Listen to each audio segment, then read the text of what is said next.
Ikakawha agpito nga Domingo sulod sa tuig.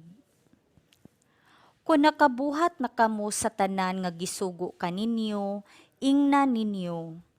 Mga sulugoon kami ug nagbuhat lamang sa among katungdanan. Malisod kini puy-an. Kasagaran, kung nakabuhat kitag maayo ug nakatuman sa atong katungdanan, gusto kitang maila og daygon. Gusto kitang mahibaw-an ug mamatikdan sa uban. Ug samtang kini normal nga reaksyon, dili kini ang labing mapaubsanong reaksyon. Daghan ug ang pagpaubos.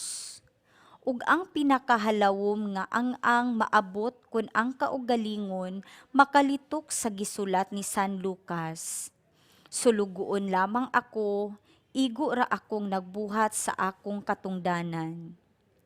Una, kinahanglang atong maamguhan nga ang kabubuton sa Dios maayo alang kanato. Mag-aghat kini kanato sa pagpamuhat tungod sa gugma. Kung matuman nato ang kabubuton sa Dios, makalipay gayud unta kini kanato tungod kay maayo man. Ni anang paagiha, ang pagtuman sa kabubuton sa Dios maoy hinungdan sa atong kalipay, dili nga mailhan ug mahibaw-an kita sa uban.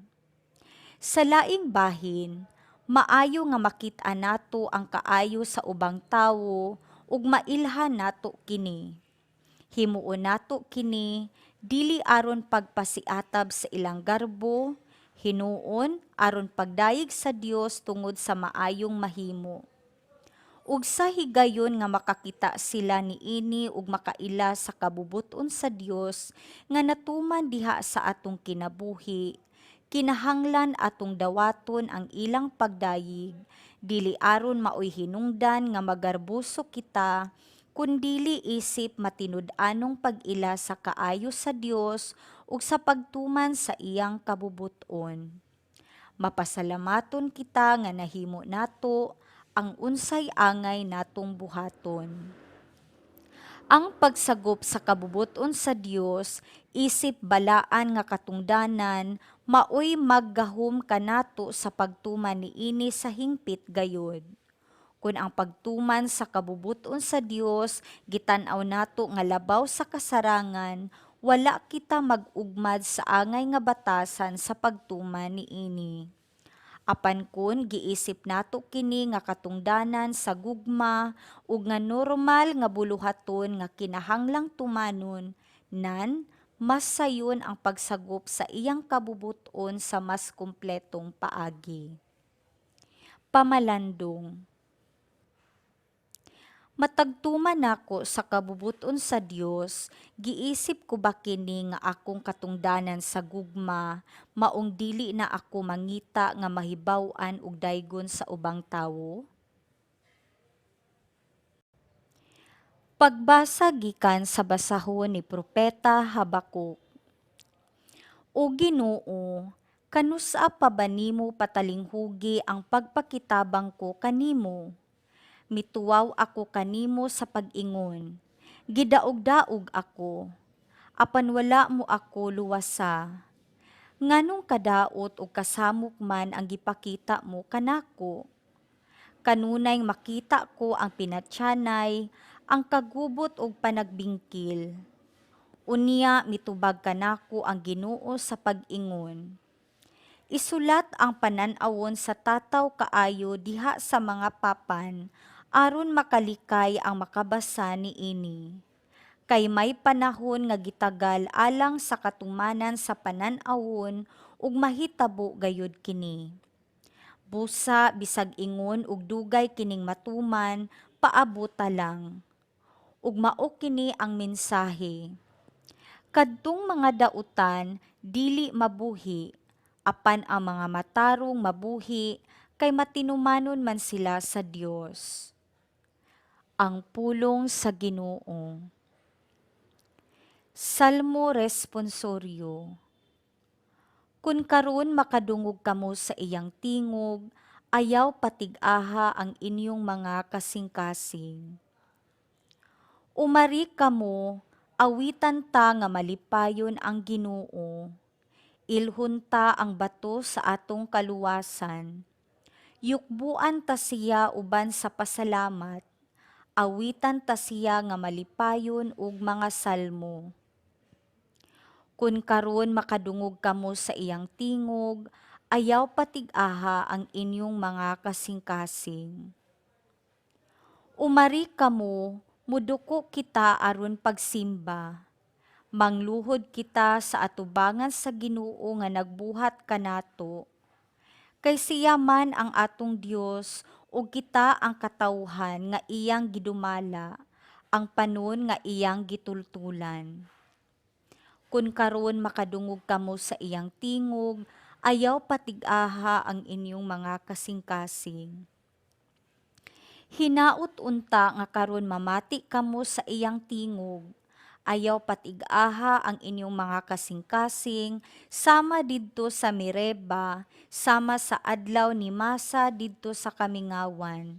Diin gisulayan ako sa inyong mga katigulangan, ila akong gisuta bisan nakakita sila sa akong mga buhat. Kun karon makadungog kamo sa iyang tingog, ayaw patig-aha ang inyong mga kasing-kasing.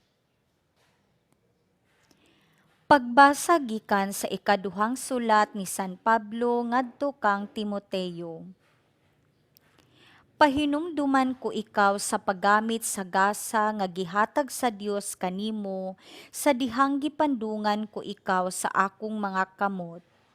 Kay ang espiritu nga gihatag sa Dios kanato dili espiritu sa katalaw, kundili espiritu sa gahom ug gugma ug pagpugong sa kaugalingon.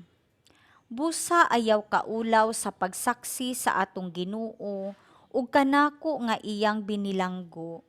Hinunua, pakigambit sa mga pag-antos tungod sa maayong balita, sumala sa kusog nga ihatag sa Dios kanimo. Sunda nga panig-ingnan ang matuod nga mga pagtulun-an nga gitudlo ko kanimo, ug pabilin diha sa pagtuo ug gugma nga naato sa atong pagkahiusa kang Kristo Jesus.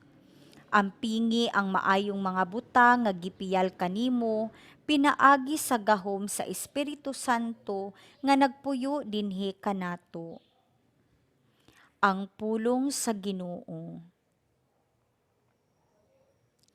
Pagbasa gikan sa Santos nga Ebanghelyo sumala ni Lucas. Ang mga apostoles miingon sa Ginoo, dugangi ang among pagtuo, ug ang Ginoo mitubag. Kunduna kamoy pagtuo nga ingon kadako sa liso sa mostasa, makasugo kamo sa kahoy nga sikomoro. Maluka ka ug balhin sa dagat, ug kini motuman kaninyo. Pananglitan adunay usa ka ninyo nga may sulugoon nga nagdaro o nagatiman sa mga karnero. Inigabot niya gikan sa uma, ingnon ba nimo siya? Pagdali diha aron mukaon ka? Dili gayud. Imo hinuon siyang ingnon. Andama ang akong panihapon, ug unya pagtapis ug silbihi ako. Human niini, ikaw na usab ang mukaon.